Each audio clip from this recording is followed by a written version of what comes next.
Let's blow this up.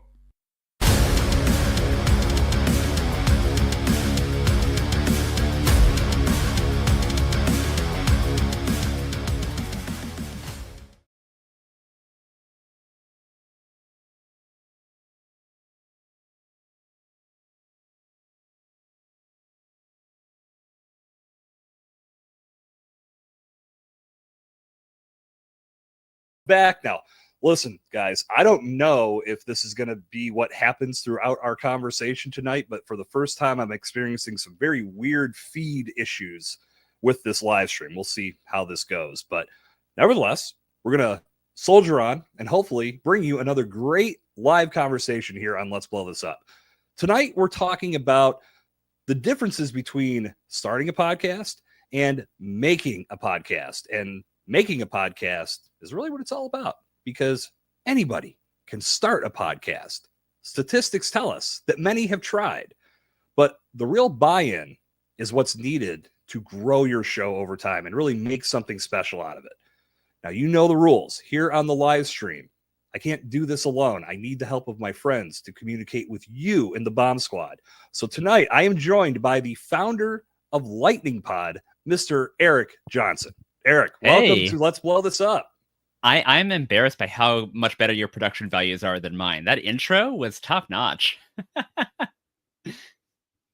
Oh, it's happening. It's frozen again. Oh no. Okay, I guess I got a vamp. Wish I knew any jokes. Wish I knew how to sing. Not cool. I'm just gonna keep on talking Hey, until you come back. back. Okay, and we're back. Eric, are you there? I'm here. Can you hear me? Can right, you Eric hear me? is frozen. This was something I was a little concerned about before we went live. All right, how about now? Here we are. Okay, so as we predicted, this is going to be a little bit of an adventure for whatever reason. We both checked our internet connection. We are both hardwired to the Ethernet. We've got great speed. Yep.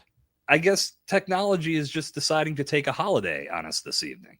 What didn't this happen with Netflix when they had like Mike Tyson fighting some Jake Paul influencer? Jake Paul. Yeah, we are just as popular as that. Is what I'm. Yeah, I mean, I've been waiting for an audience this size to the point where we would just buffer and crash throughout the entire evening. So hey, we've made it. Here we are.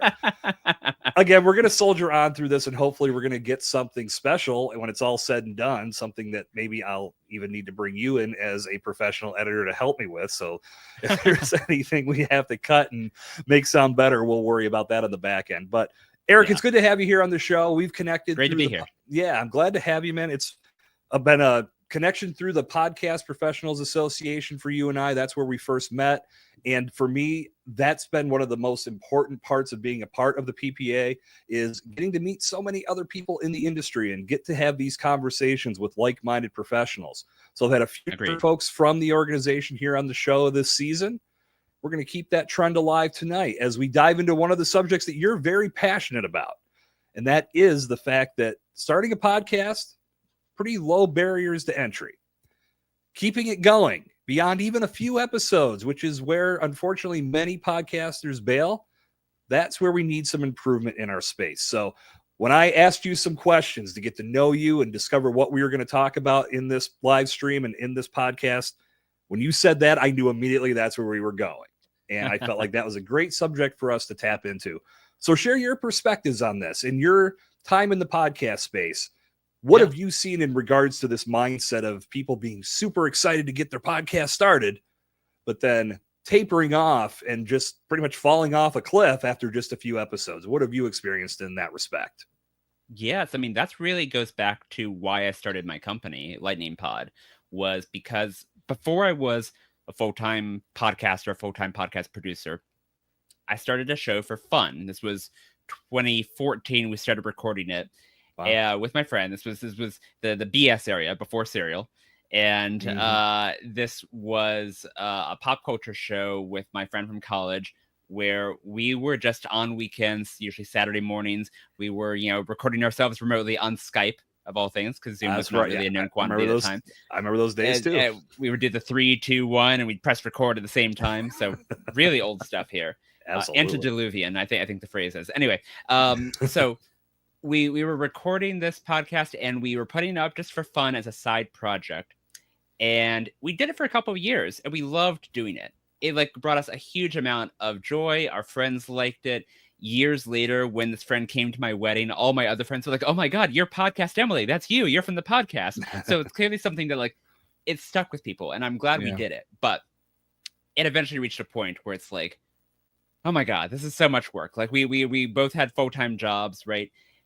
Doing the work of editing it. We had zero time for marketing it, for really doing anything special with writing the text around it. It was always the blog posts that we did were always the bare minimum of just like, this week we're talking about live action Beauty and the Beast. Okay, bye. You know, it was not intended to be a professional production, but I also think in hindsight, if we had the resources, if we had the support back then, that show could still be going today. It could still be something like something that we could have grown, you know, in those heady days when there was way less competition. We could have like kept that going into something like big, you know, huge. So anyway, so flash forward to 2020, I left Vox Media and I was starting my own podcasting company. And I realized that's really the problem that a business can solve is for all these people who know they should be in podcasting for business reasons or who just want to be for fun, but who don't have the time to do all the work behind the scenes. So that's kind of what I do is I let them focus on recording great interviews, having really deep conversations with folks, doing all the things that they do best. And then I take as much of the work off of their shoulders after that as I can. Yeah, you and I are carrying out very similar responsibilities with what you do with LightningPod and what I'm doing at Bombtrack Media. I built this model, and one of the biggest focuses I had was time. I know business owners that want to leverage podcasting don't necessarily have time to take on the responsibilities of a full-time podcaster. Right. Nor do they have that ambition. And that's fine that you don't have to, but there's still ways that you can leverage it. And that's why guys like you and I can come along and help take some of that heavy lifting away. I want to go back in time with you, though. Like you said, 2014 for doing your show. I got my first start with podcasting in early 2015. Man, were those simpler times. Right? Oh my gosh, right? There was not this debate of should we do video or not. We just didn't do it. Easy. And then introducing Skype into things and Ecamm, and that was a few years later. But I remember those initial stages, and I've said this. I look back on that first podcast. We had no clue. I started the show out of spite with my best friend. We were trying to do better than some other guy who was trolling me on Twitter. There was all these things. But I look back and think about where we are now with podcasting and resources. And of course, 10 plus years of knowledge. That's, you can't go backwards with that. But I think about all these things that are at our disposal now. I would have loved to have had some of that back in 2015. The first thing I would have done is maybe paid a consultant who's done this before $500 to tell me, don't start your show out of spite. Have a better reason. But at the same time, it taught me a lot. But I was a different story altogether because once I started, I instantly fell in love. And I knew I wanted to keep getting better at this. So I dedicated myself to continuing to build my skill set and get used to things and really find my voice on the microphone. But man, it was just such a different time for podcasting. And you've been in it as long as me. We've seen so much go up and so much go down over the past decade. I'm pumped to see what comes next. Right. Because well, I mean, it's funny. I say that I've been doing this for a decade, and that's factual, but I've actually been podcasting for slightly longer than that. So while I was in college, I worked at the radio station off campus, and I was in the news department, and we had a podcast for the shows we did there.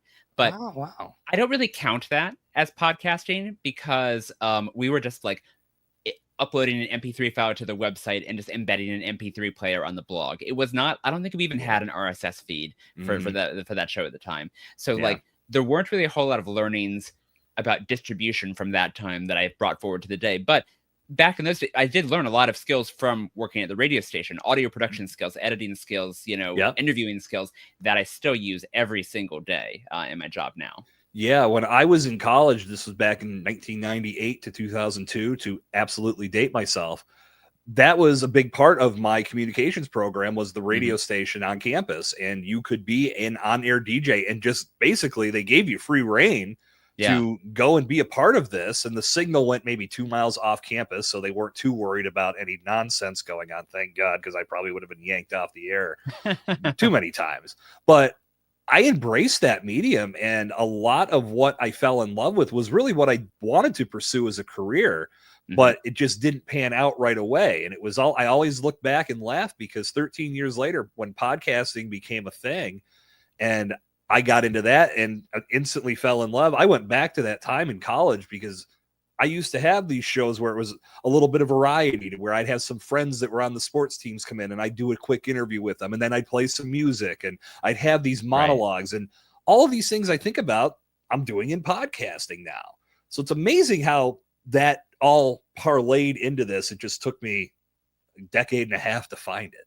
Happy I did that. I mean, it's you've seen the Steve Jobs commencement speech where he talks about connecting the dots backwards, where he was famously a college dropout, right? But then he's talking about in the speech how he just dropped into, after he was no longer officially a student, he basically snuck into a bunch of classes where he was learning about typography. And then sure enough, years later, that wound up informing everything he was doing with the design principles of the Macintosh, right? And it's one of those things where sometimes you are doing something for fun, you're doing something you don't think is going to affect your life, your career, and then all of a sudden it resurfaces in an unexpected way. And I love it when that happens. Yeah. And, serendipitous, you can call it. Again, starting it out of spite and having a guy troll me on Twitter for something completely different. When I discovered he was a podcaster, that's it. I'm doing it better than him. And I mean, there was no surprises. I did my first episode. My God, I'm nowhere near as good as this guy. I'm terrible at this. I need to start somewhere. Exactly. And that's where I think a lot of this starting and then stopping quickly comes from, is that people expect to be perfect right out of the gates. And they're so scared of that fall and not being at their top, like the top level of how someone would view them. So they either don't take action at all and never start, or B, get one piece of criticism and they fall apart and say, okay, no, I can't stand that. And that's, again, like we get so excited about the idea of starting a podcast, but after just a few episodes, because there's some learning curves that we have to overcome, we bail. I don't like, I take it as a personal mission to try to eradicate that mindset as much as possible. Well, it's especially frustrating online, right, where negative feedback can be so all at once. You basically, if you're publishing to the world, right, and you're making something that people don't like, you can feel like you are being bombarded with, everyone hates this, right? When really it's like 100 people watch this, 90 of them didn't care enough to comment at all, and 10 of them cared, like to say it was bad, right? Yeah. But that feeling of like, oh my God, one person doesn't like this. Oh my God, 2 people, 3 people, 4 people, there's just the global nature of making stuff for the internet. You can really magnify or blow up, I guess, in your terms, you can really blow up what may be insignificant criticism into like, no, I shouldn't do this at all. I just need to stop. Yeah, it's unfortunate because the mindset, in my opinion, should be, because such a small fraction of your audience actually sees that content, and if they react negatively to it, big deal. It's just a small fraction. There's still a big world out there to impact. So getting turned off and going backwards on a mission that you obviously feel very strongly about, or else you wouldn't have started in the first place, but to completely abandon it because a couple people didn't like what you had to say, that to me says you need to recalibrate everything you're doing and determine whether your message is indeed your message and your mission. Because if you're willing to walk away from it that quickly, there's something wrong there. Yeah. Now with my clients, I sometimes have the come to Jesus talk, as I call it, where I tell them, you're not going to go viral overnight. And if you do, that's probably a problem rather than a good thing. Like this, starting a podcast and making it is really a commitment. It's something where you need to be willing to put in the hours to be bad at first, to get better over time, to take feedback, to actually apply that feedback, and to be willing to experiment as well. I think there's no one who makes something great who doesn't look back at their earliest episodes and be like, oh man, like, that was an error. Like, I don't know if, My Brother and Me, the comedy show from Max Fun, they, I think in their first 100 episodes or so, they were like really edgy, and like they would tell like jokes that I think in hindsight they've said like, just don't listen to the first 100 episodes. Just pretend they don't exist. We've disowned the style of humor that we were doing back then. And that was 100 episodes. Yeah. Can you imagine how many podcasters never make it to 2 episodes or 10 Right. episodes? And this is 100 that they've disowned because they've done so many hundreds since then, and the TV show since then. They were just like, it took us a while to figure out who we really are and why we want to do this. Right. Well, let me go back real quick. In your experience in 5 years with LightningPod, have you ever had somebody go viral on their first night? No. Exactly. And that's it's a telling story right there. If someone wanted that, I would be like, let's really be careful. Let's really unpack what you're planning on doing here. I want to make sure this doesn't blow back on me. It's the Shark Tank effect. I look at virality, like there's times it can be great. I go back to my beer blog before I started the podcast. When it really went viral, I had a post go viral and it brought in a bunch of traffic. And my reaction wasn't like, oh my God, I went viral. My reaction was shit. Well, now I got to follow this up because I want to keep these people here. And that to me, and when I say the Shark Tank effect, it's that mass exposure super fast. Are you ready for that? Right. Because from listenership, that's great. But say you're building a podcast for your business, which is what I know you and I work in the most. That could lead to a lot of new leads coming your way. And maybe they all want to buy from you. Are you ready to scale on that level? Some businesses aren't. So you got to think about that. Yeah. Now, most of the folks I work with are businesses that already have some level of scale. They already have, dozens or maybe even hundreds of employees, right? So they have some presence already. Like I've not yet worked with anyone who is like brand new in all aspects, where they're launching a new business and a new podcast at the same time. Right. But I think it does. It's that attention dynamic I was talking about before. Even if you feel like you understand your audience, even if you understand your business already, I think putting yourself out there and making really media for the web, it just introduces a whole new dynamic that a lot of people just don't have experience with naturally from other, things they do. Yeah. And one of the big things I love about podcasting in front of that small audience when you get started, because again, I think we have a mindset of give it all to me now. And I think it's because we live in the highlight reel culture that we do. So we're always seeing people's success center stage, and we want that. We want it now. And why do they get to have it and I don't? But those first 100 episodes from the podcast you were referencing before, that was in front of a smaller audience. When we start our show, it's in front of a smaller audience. That gives us time to F some things up and figure out the overall direction of where we want to go with our podcast and what do we want that voice to sound like. I'd rather do that in front of a handful of people than an auditorium or a stadium full of people. And that's where we have to reverse engineer the mindset and say, let's start by figuring this out in front of the smaller audience. And the better we get, the more that's going to attract the right people and then keep them in the seat so we can keep delivering great content to them. I frequently, with my clients, I compare it to either doing yoga or going to the gym. Like basically you got to put in the practice, put in the reps. You're not going to see results on day one. You're not going to go to the gym and suddenly be jacked unless you're also taking steroids, I guess. But like, for a normal person who's doing things the right way and who's trying to do something sustainably, results are never instantaneous. And that's a good thing. Like, I think putting in the deliberate practice should be the mindfulness that's required there. That should be part of your creative process. I agree. Have you ever encountered the person that told everyone that podcasting was easy and delivered quick results?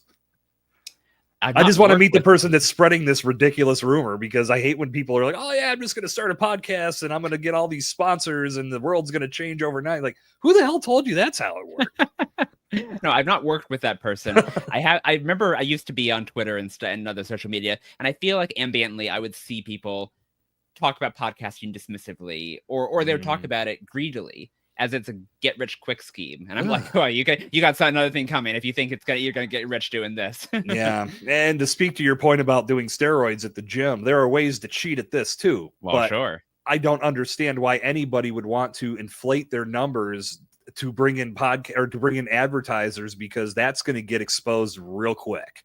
No, I was at Podcast Movement last week, Podcast Movement Evolutions, in Chicago, and Rob Walsh from Libsyn was there, and he was talking about all these services that will basically do authenticated, IAB certified downloads for you, guaranteed downloads for your show if you send them a couple $100. And he's like, this is fraud.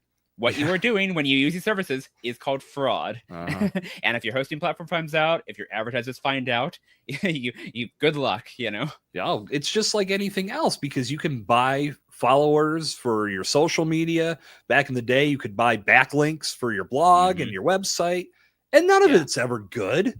And once it gets exposed that you're cheating, they're going to shadow ban you. They're going to crush you. You're never, especially with social media's algorithm now, it's hard enough to get seen. Try screwing around with them. These are smart people running these platforms. They will shut you down immediately. Well, and this is something I have run into, is folks who find these are legitimate things that I'm glad exist. But a lot of hosting platforms like Podbean and Buzzsprout and stuff, they put out benchmarks of like, okay, the top 50% of podcasts get this many downloads in the first 7 days. And then the top 20% do this, the top 10% do this. Those are good numbers to be out there. I'm glad that those platforms are using their massive data responsibly to create some value for the ecosystem.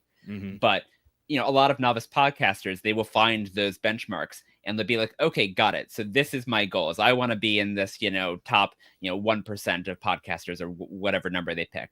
Yeah. And the reality is, and I've had to have this talk with a lot of folks, is like, if all you're after are raw numbers, then you're probably going to be better off making, TikTok videos or doing something else, like a podcast. And the act of following, or at the very least downloading an episode of a podcast, that's incredibly intentional. It takes a lot more work to consume a podcast, and that's a good thing. And that's why podcasting is so valuable for advertisers and for others, right? Yeah. Is like, the person who comes in and actually engages with your podcast, that person is really in. You are the voice in their head. They are willing to commit for 15, 30, 45, 60 minutes. They are really making a serious commitment to whatever you got to say. Yeah. And so, like, if you're judging just based on the raw number of downloads and you're judging based on the averages for the rest of the ecosystem, I feel like this is not actually the right way to plan how to approach, a creative endeavor like this. And I think that for there's somewhere along the way that it gets misconstrued what those numbers are for and how they apply to your show. Because I guarantee that no one wants to start a podcast strictly for downloads. It's because they have a message, they have a story to tell.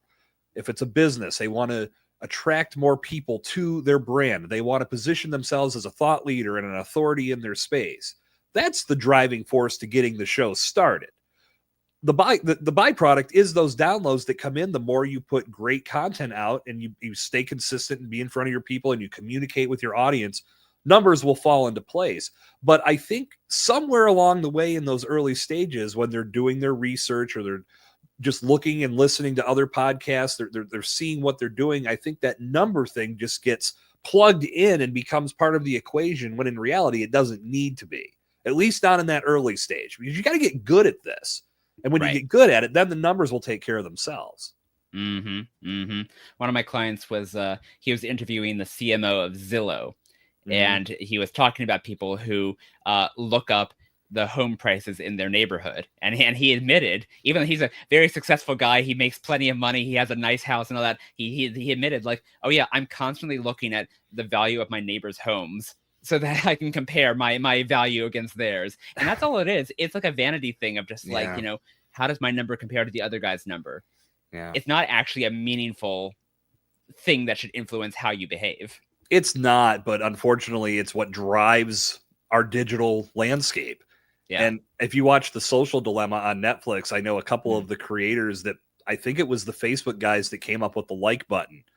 They said that was built for a positive meaning. It wasn't meant to drive problems with people trying to collect the most likes or make people feel bad because they didn't get enough likes. However, that's the way it went. And now we get so consumed by those numbers, it's very natural that it spills into podcasting, because I know I've talked about this with a couple people on this throughout the season. Me and Mark Ronick talk about this all the time.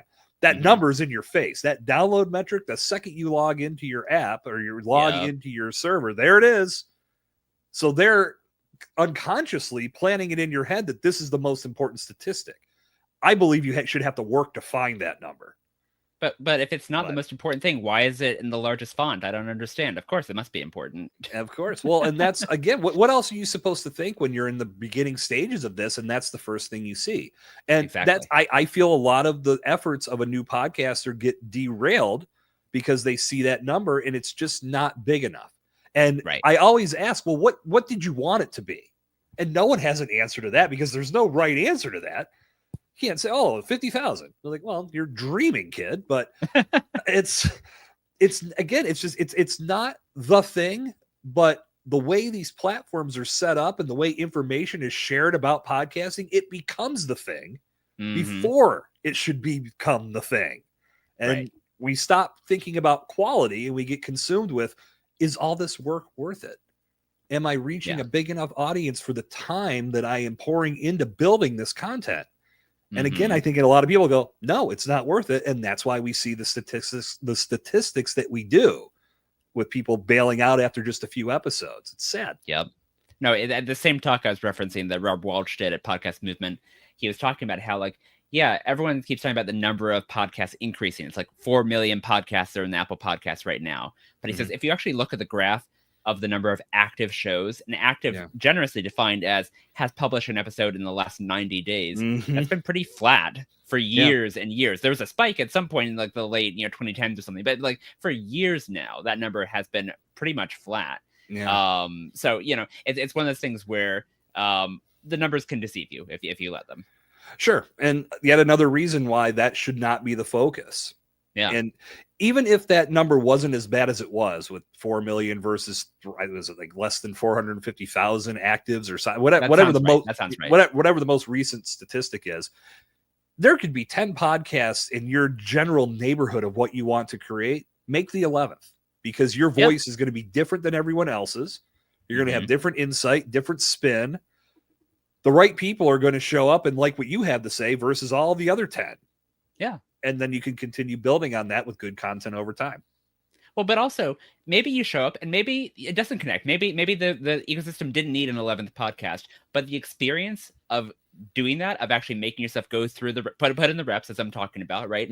Of learning how to connect with an audience, learning what works, what doesn't work, what you enjoy, what you don't. That's incredibly valuable experience that you can apply in other podcasts or other endeavors in the future. Like this is something that I've talked about with some folks where, most books are not bestsellers. And yet when someone writes a book, everyone is really excited and supportive. And it's like, oh my God, congratulations, you wrote a book. And I don't feel like there's not the same enthusiasm for, oh my God, you put in the work and you started a podcast. And that's, for maybe obvious reasons, right? There's the cultural perception that there's too many podcasts for one. But the other thing is that podcasts are, sorry? There's a lot more books than podcasts. There's a lot more books than podcasts, but also podcasts are not discrete. They are, if they are successful, most of them are ongoing. If they're not a limited series, most of them are supposed to be ongoing shows, right? Right. And so you don't feel the same sense of accomplishment when you make a show, but you should. I think putting yourself out there and making something and learning and iterating on it, I think you should be really proud of yourself, even if it doesn't crack into the top 10 of whatever your niche is. I laugh at what you're saying because that's okay. I'm used to it. No, in a good way. Because your point is so dead on. When I was part of a more active part of the Podmatch community, this was a few years back. They released 2 books, one for hosts and one for guests. And the way they built these books, there was Podmatch Guest Mastery and Podmatch Host Mastery. And they brought in 16 people from each book, and you had to pay to be a part of this. And I missed putting in, I was going to do both, and I missed the one. So I got in on the back end of the last one, or of the guest one.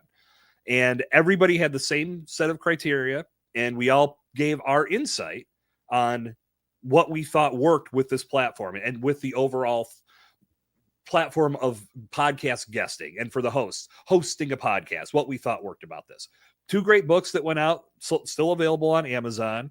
And when I posted my picture on Facebook holding up the cover of the book saying I contributed a chapter to this book, I got more engagement with that post of likes and comments and congratulations And I remember laughing, going, I put out a freaking podcast episode every week where I'm getting way more detailed than this. How come I never hear shit about that? Just print out the transcript of your weekly podcast and hold up the transcript in a photo. It's not a physical thing you can hold in your hand, so it feels different.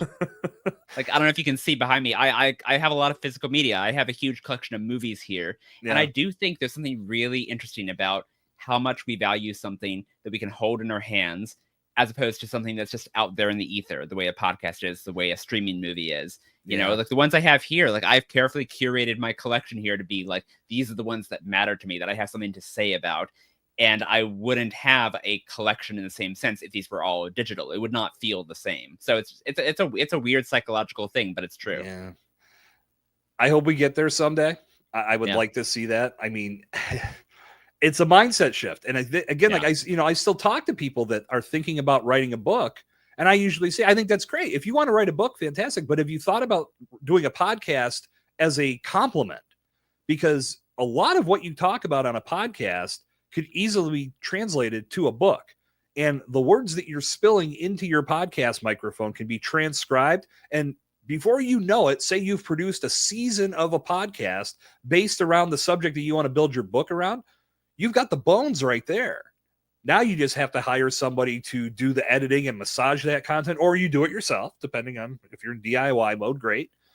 But in a lot of ways, you're making the project a little less intensive for yourself because it's a lot easier to talk about it versus sitting down and typing it all out and getting it absolutely perfect. But if you do it with podcasts, now you've got two different platforms to work with and you're serving two masters. I'm getting my iPad out here because this is so relevant. Our friend from the Podcast Professionals Association, Jennifer Longworth, has just put out a book about podcasting that I bought the other day. She self-published an ebook on Amazon called "Build a Strong Podcast," and I'm seeing if I can get the cover here. Hang on, cover. Here we are. Let's see if this turns up on the camera. Can you see that? Yeah. Nice. So basically, she was at the conference. She was talking about this new book, and like, I really do feel like there's a difference there, like being able to hold up something for the camera, you know? So anyway, I totally agree with you. We'll get there. Podcasting still. I mean, think about it though. I mean, when you really do think about it, that big number versus the existing number of shows that are still creating active content. And again, that 90-minute or 90-day window is very generous. Mm-hmm. We've still got so much room for growth. And I still think that despite being around for over 20 years now, podcasting is still in that embryonic stage where a lot of things are still getting figured out. Mm-hmm. And of course, the big debate in podcasting now is, what does podcasting mean? Because it's evolved way beyond its original definition of audio built through an RSS feed shared on the internet. I mean, look at where it goes now. And I know you working with businesses, me working with businesses, we're probably taking that content and using it for a number of different purposes. Mm-hmm. That to me, again, I've said that. I'm like, I don't even know if I want to use the term podcasting. And this is why I refuse to ever have it as like, I will never be the let's blow this up podcast. Because in my mind, and this is what I tell my clients too, we don't want to tag it as a podcast because there's the potential that this is going to be so much more down the road. Let's just get ahead of it. And people that are searching for this relevant content on a podcast app, I have to think they're intelligent enough to know that they are going to find a podcast when they're doing that search. So you don't have to reiterate it. I think you're right. I think you're right about the second part, but I disagree on the first because why is that? I think the word podcast has a lot of cultural cachet right now. Okay. That, like, literally the US election last year was called the podcast election, right? Agreed. It really has clicked for a lot of people recently how powerful podcasting can be, how influential it can be, and how strong these parasocial, or whatever you want to call them, these relationships between the audience and the host can be. Yeah. And so I think there's a lot of folks at this, at this conference who are having the same existential debate about, like, are we podcasters anymore? What are we? What is this? But I do think the word podcast is so powerful that we shouldn't let it go lightly. However, for the sake of, you shouldn't put the word podcast in the title of your podcast. You shouldn't put it on your cover art. You should also lean into being in other places other than the podcast directories. So to your larger point about, like, this can be something bigger, 100% agree there. Well, and I'm not saying in any way, shape, or form that you remove power and effectiveness from the word and from the term. Because I'm with you there. I know that election was swayed by Joe Rogan having Donald Trump on. And in all fairness, I would have liked to heard Kamala Harris's side of things. Yeah. And I know he opened up the floor for that, but her and her team turned that down. I think that was a big mistake. I didn't know that. Huh. Yeah. Me too. Well, he had talked about it on a later episode that they came back with a list of demands. One of them being that he had to fly to her. She wouldn't come to his studio. I just feel like I don't know if it would have changed things. Probably not. But but I think it would have reached a much bigger audiences than the shows that she went on. Not to say that wasn't a bad thing, but overall, what you're saying is dead on. It really swayed a lot of voters into understanding more. And I loved Rogan's point about the fact that this is a more wide open environment to where you have 3 hours or more to talk about the important issues. You're not getting cut off after a minute and a half like you do on a live debate. So there's definitely a lot of value in it. My whole take on it has been, I don't want it's cleaner, because I saw a show that this guy did. I don't know if it's still active, but it was in something that I came across, the podcast about something podcast from the Department of Redundancy Department. Like, how many times do you have to say podcast? We get it. You're doing a podcast. So that to me, it sounds cleaner to have a show name, because I've always compared it to television. The Office TV show, Seinfeld TV show. No, like, we knew it was a TV show. We're watching it on TV. I have to think our listeners are smart enough to figure that out. Well, my favorite thing this makes me think of is one of my favorite shows to listen to for fun is called Podcast The Ride. And it's a theme park podcast, theme park / comedy chat show podcast. Nice. And it's because there's so many like theme park rides that are just like, whatever movie is hot, the ride, Transformers, the ride, 3D, it's all these things. And it's like, I'm glad that we are not leaning into that naming convention. I'm glad that the podcast is not how savvy people are doing things here. Yeah. I always think of the getting dropped from Facebook. Yeah, it's cleaner. Justin Timberlake. Drop the. It's cleaner. What a great movie. I've got that in my collection here for sure. I've got it in my David Fincher collection. That's a great flick. I'm waiting for the big one about podcasting to take place. It's funny how like all these shows that I watch, like a big show that I'm into, The Food That Built America. You ever watch that on the History Channel? No, but I have listened to the podcast version of it. Right, there you go. Great show. And I always think about, wouldn't it be cool if we could take podcasting and have like the podcast that built America? You know what I mean? Like, I don't know if we're there yet, but that would be cool as hell. And I would love to be a part of that, because then I could see myself being one of the talking heads that gets to be a part of those episodes. But we'll see. Media Roundtable podcast just did a little mini series called What's a Podcast? And they had, they were tracing the whole history from, was it Adam Curry at MTV through Serial and then to the present day. Just kind of, it was a 3-episode mini series worth checking out if you have the time, of kind of how the word and how the business has evolved in a relatively short amount of time. Well, I've always operated under the impression that podcasts came from the need to have it synced with your iPod. Am I right with that? Yeah, I've also been told that the POD stands for, is it play on demand? I've not heard that. I'd only heard that from one person, one time. Okay. Yeah, the more popular. I think that's what they call a backronym. I think that's a backronym. Okay. But no. What I had heard was that the iPod was named from 2001: A Space Odyssey because of the scene where they're telling the evil AI Hal, "Open the pod bay doors, Hal." They were just like, "Pod, that sounds nice, iPod." And then I guess Adam Curry or whoever was like the first one taking on-demand audio seriously. Right. Someone at some point, maybe Dave Weiner from RSS, I don't know. So one of those early guys, they were like broadcasting, iPod, podcasting. Like it's a very natural little portmanteau there. Yeah, and it rhymed with broadcast. Exactly. It had a lot of there's a lot of positives there. I remember when I got my first iPod, I had no idea what a podcast was, and I saw podcasts on there and said, "What the hell does that mean?" So I clicked on it and there was nothing there. And I was like, oh, okay, this is nothing. I mean, that was the level of my research at that point in my life. Was it like 2000, 5, I think. So CNN just recently did a little documentary series about the history of Twitter. But before it was Twitter, it was called Odeo, and it was going to be like a podcasting company. Like all the Twitter founders, they were originally developing an early form of commercializing podcasting, but then Apple beat them to the punch. The Apple said like, "Hey, we are going to launch a thing on iTunes called podcasting," and so then that's when they were just like, well, we gotta change all our plans, throw out our business model, and we're gonna invent this social media app instead. Yeah. So as let me ask you this, Eric. And when we talk about this subject of starting versus making and actually moving forward and building upon this, do you think some of this mystery behind, and this is more for where we are today, but some of this mystery behind what the actual definition of a podcast is stops people from moving forward? Do you think they're just because they can't wrap their arms around what this is, therefore they don't take action? What do you think about that? How do you mean around mystery? Like, do you think creators are confused? Maybe not mystery. And this is for the aspiring podcaster that hears about podcasting and gets the idea that they want to do podcasting and they want to lean into this.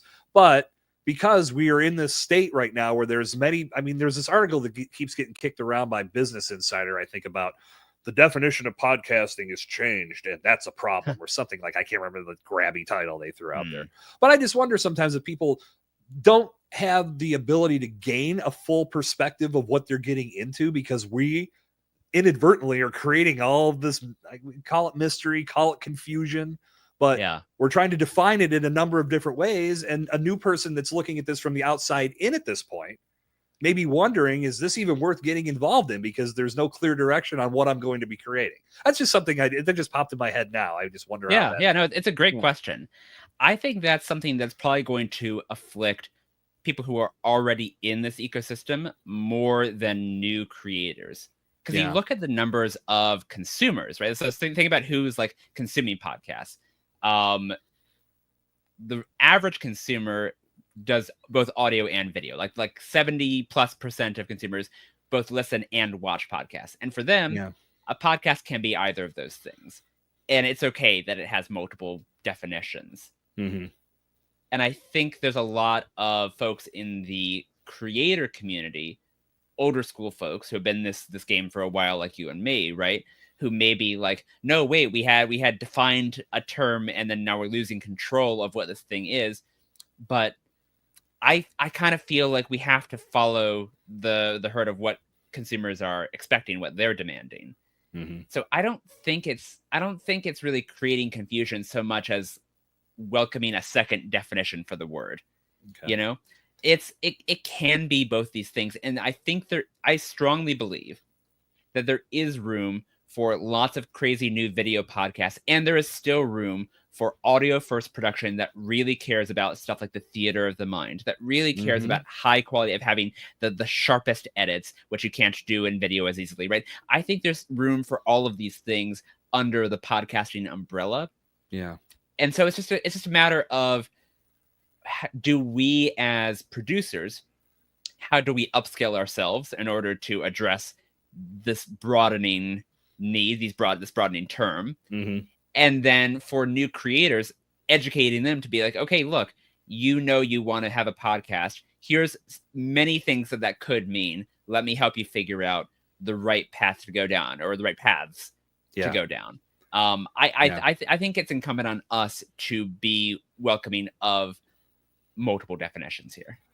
I agree. And that's why when I hear people get upset that there are multiple definitions, why are you mad about this? I love the evolution of what podcasting was when I first started and what it's become. And even if I go back further in the history books to before I was around, or at least in podcasting, or even, like I said, saw it on my podcast or on my iPod and had no clue what it was. There's been so much development, and like, I'll say perfect example of how this has evolved. When I talk to people about how, because I'm in a couple networking groups, and they'll always ask, how can I refer business to you? And I'll always say, don't ask these people if they want to start a podcast. And they'll say, well, really? I'm like, no, because that closes the door on what this actually is and what I can build for them. Because there are many layers to it, but most people, when they hear podcast, have a very singular mindset about what that is. Right. But until I can actually break it down and show them, here's what it is, here's the vehicle to build content, here's what we're going to transform that content into, and here's how it serves your brand, I'm not going to ask somebody that's referring me business to paint that picture. That's Sure. No, I need to have sense. that conversation myself.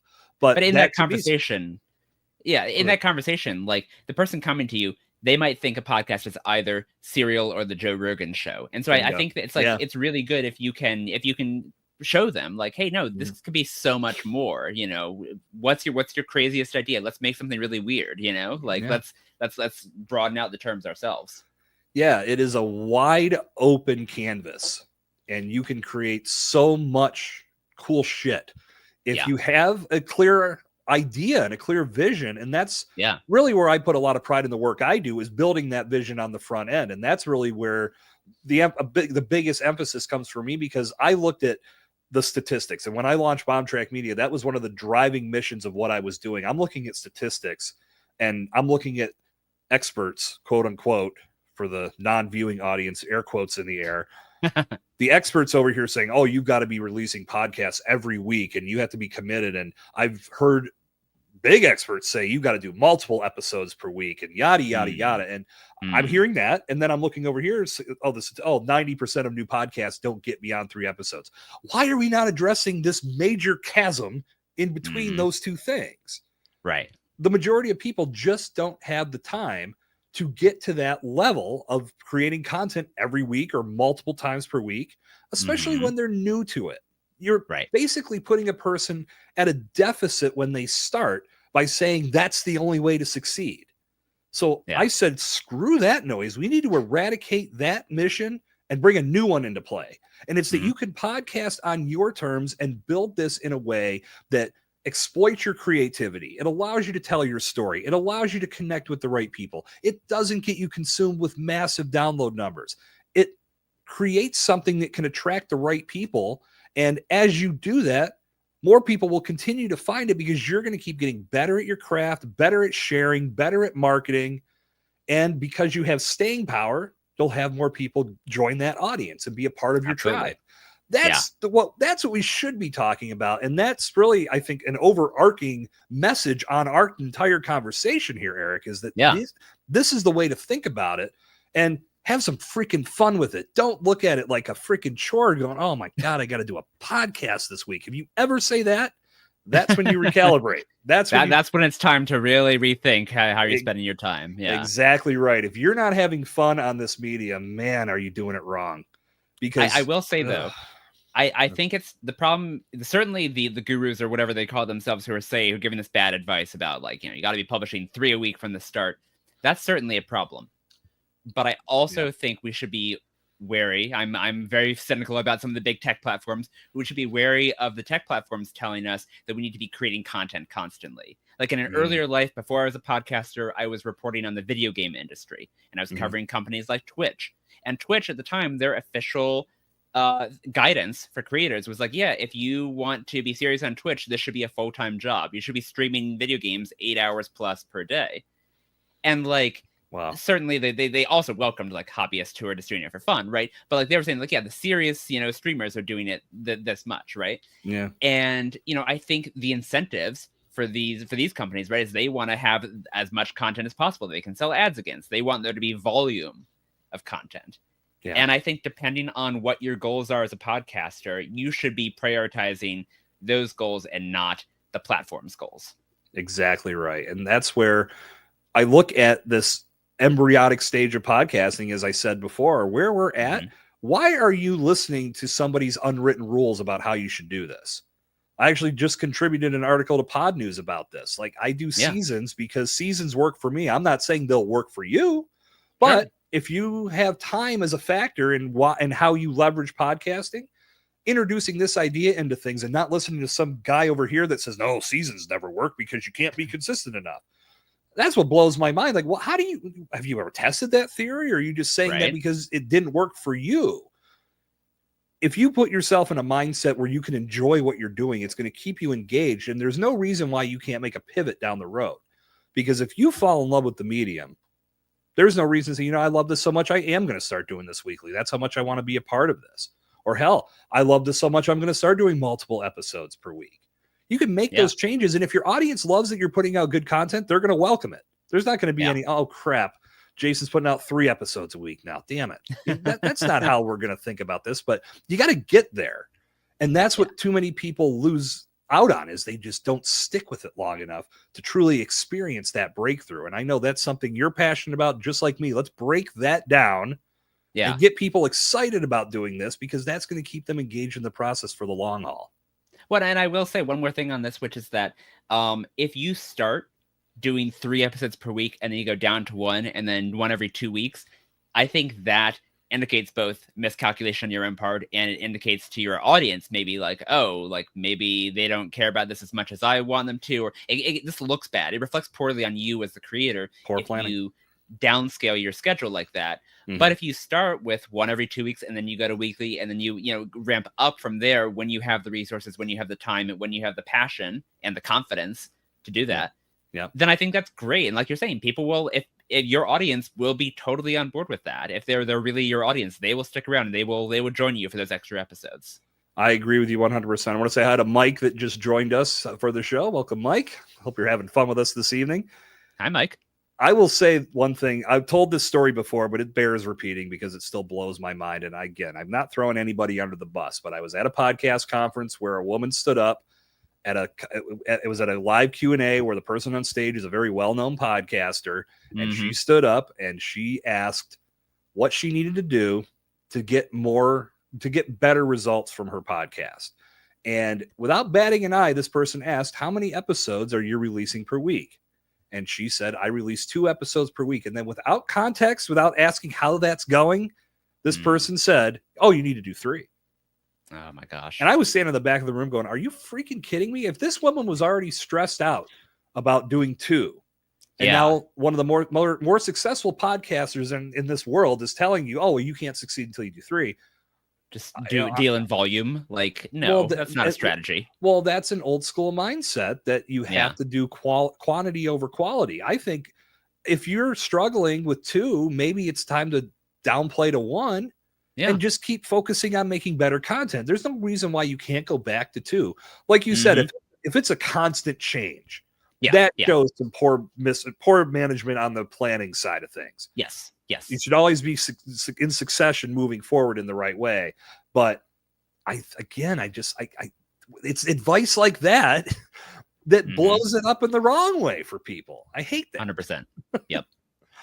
Yeah. Let's not listen to that bullshit anymore, my friends. Let's listen to the good stuff that says you have a wide open canvas to create something truly special. And if you want to build your brand around a podcast that tells your story, showcases your expertise, you have the creative freedom to do that in whatever way makes sense for you. Now, we may experience changes on that in the future. We don't know what comes down the road from a regulation standpoint.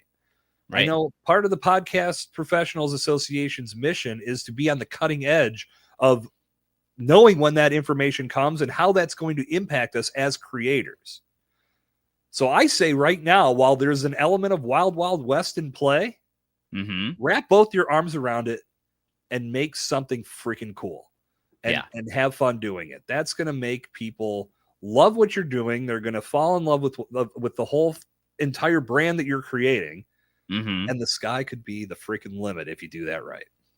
I was in one of those circles that forms at the conference, where it's just like, you're intending to talk to one person and then more people come, and suddenly it turns into a little mini conference in the hallway. Right. I was talking with my pal Michael Osborne, who co-hosts Famous and Gravy, one of my favorite podcasts.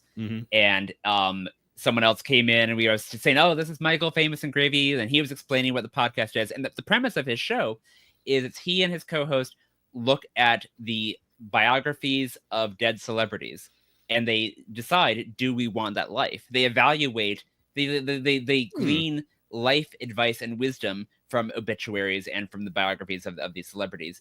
And the other person who joined said, like, oh my gosh, like just an original, like strong concept. That they were so charmed by the creativity of that premise, right? Yeah. And it's a reminder that, like, yeah, people are hungry for like a creative idea and for people who come up with a new structure to an original, approach to this. It doesn't just have to be like, oh, I'm just going to do interviews with my clients. It doesn't have to be like, oh, I'm just going to talk about my business and the whatever. Like, you don't have to do the same thing that someone else has done before. I think if you were really as creative as that, like, people will pay attention. They will respond to it. It's like stealing a page from Hollywood. We live in a time where there's a lot of reboots and a lot of redos and a lot of copying. And it's just like, that's always like, how many different ways can we hear about Godzilla? Okay, Godzilla -1 was great, though. Godzilla -1 is excellent. So at least one more. Yeah, maybe that's a bad example, but that's the thing. Like, maybe it's what was it? Was it Texas Chainsaw Massacre was done 3 different times? Like, I believe. I could be wrong. I know at least 2. Yeah, but the horror genre is wide open for that type of thing, and there's all these new characters that can get slayed, and everybody's going to come watch. Right. But it is what it is. But that's the thing. Creativity is what it should be. One of the driving forces behind what you're putting together. So let's bring this home with some style and some class, my friend, talking about this whole making and starting versus making, because again, I think the overall crux of everything we've talked about tonight speaks very strongly to that point. How does one get started with that right mindset? And what do they have to be thinking about in order to stay loyal to their project? In your opinion, what is the best way for someone to proceed in that respect? That's a great question. I think to start with it, first they should be developing their taste. And this is me plagiarizing wholeheartedly from that famous Ira Glass clip where he's talking about, when you're creating something, it doesn't live up to your expectations because you have taste. You're comparing yourself, similar to what you were saying earlier, you're comparing yourself to like these people who have been at it much longer than you are. Mm-hmm. But that is a crucial part of the process. I don't think you're ever going to get to the next level as any sort of creator unless you're consuming lots of the type of thing that you want to create. Like I said, you should do something. You should zag. You should do something original within the format. But I think if you're going to be a great podcaster, you need to be listening to podcasts and listening to a lot of podcasts, developing a sense of taste of what do you like, what do you not like, and why. Really interrogating that. Mm-hmm. And then the next step after that is you should be thinking, as we've talked about in this interview, about, okay, well, what are my goals? What would success actually mean to me? It's not about that download number. It's not about beating those benchmarks. I mean, hopefully it's not. I think for a lot of folks, success is like, okay, great. Like, because I've started doing this show, I have deepened my relationships with my friends. Because I did the show, I have signed a bunch of new clients. I have sold more books. I have whatever your thing may be. Or maybe I just personally enjoyed myself. I feel like I have understood myself better and my own passions better. That's a great goal. That's an excellent goal. But I think if you were not, this is me going back to yoga again, because I just did yoga yesterday. At the start of my yoga class, the teacher always says, like, okay, you should set your intention. You should think about, meditate on, like, why are you here? What do you hope to get out of the next hour? And I think, setting your intention for being a creator as well is great. I think if you can really think carefully about, let's say things work out, you're able to apply your taste in the direction of making something great. Well, why? Like, what is the result of making that thing? What does that do for you or for your community, for your audience, for whomever? Defining those things first is crucial, I think, to being a creator who stays in it for the long haul. Very powerful words, my friend. And I will piggyback on that by saying that podcasting can be a catalyst for a lot of great things and a lot of great developments in your life, but you've got to be committed to it for the right reason. And you can't expect those things to happen overnight. As you develop a skill set and you continue to have conversations, you continue to reach out to people and make connections, and then hopefully build enough chemistry to have a great conversation like you and I have had tonight, Eric. That's going to open up doors that you never thought were even there, let alone open to you, because now you build up this level of confidence that translates into other aspects of your life. I've always been a huge proponent of all of the intangibles that come from podcasting, but getting those as a big part of your life or making them a big part of your life requires a commitment, and it requires you to stay loyal to doing this the right way. But if you start thinking about all the big advancements that you're going to make in your life because of the time you spent mastering this craft, you're going to be an undeniable force, my friend. Absolutely. Eric, this has been a lot of fun, my friend. I want to thank you for taking the time to join me tonight. Let the Bomb Squad know how they can connect with you, learn more about you and more about LightningPod.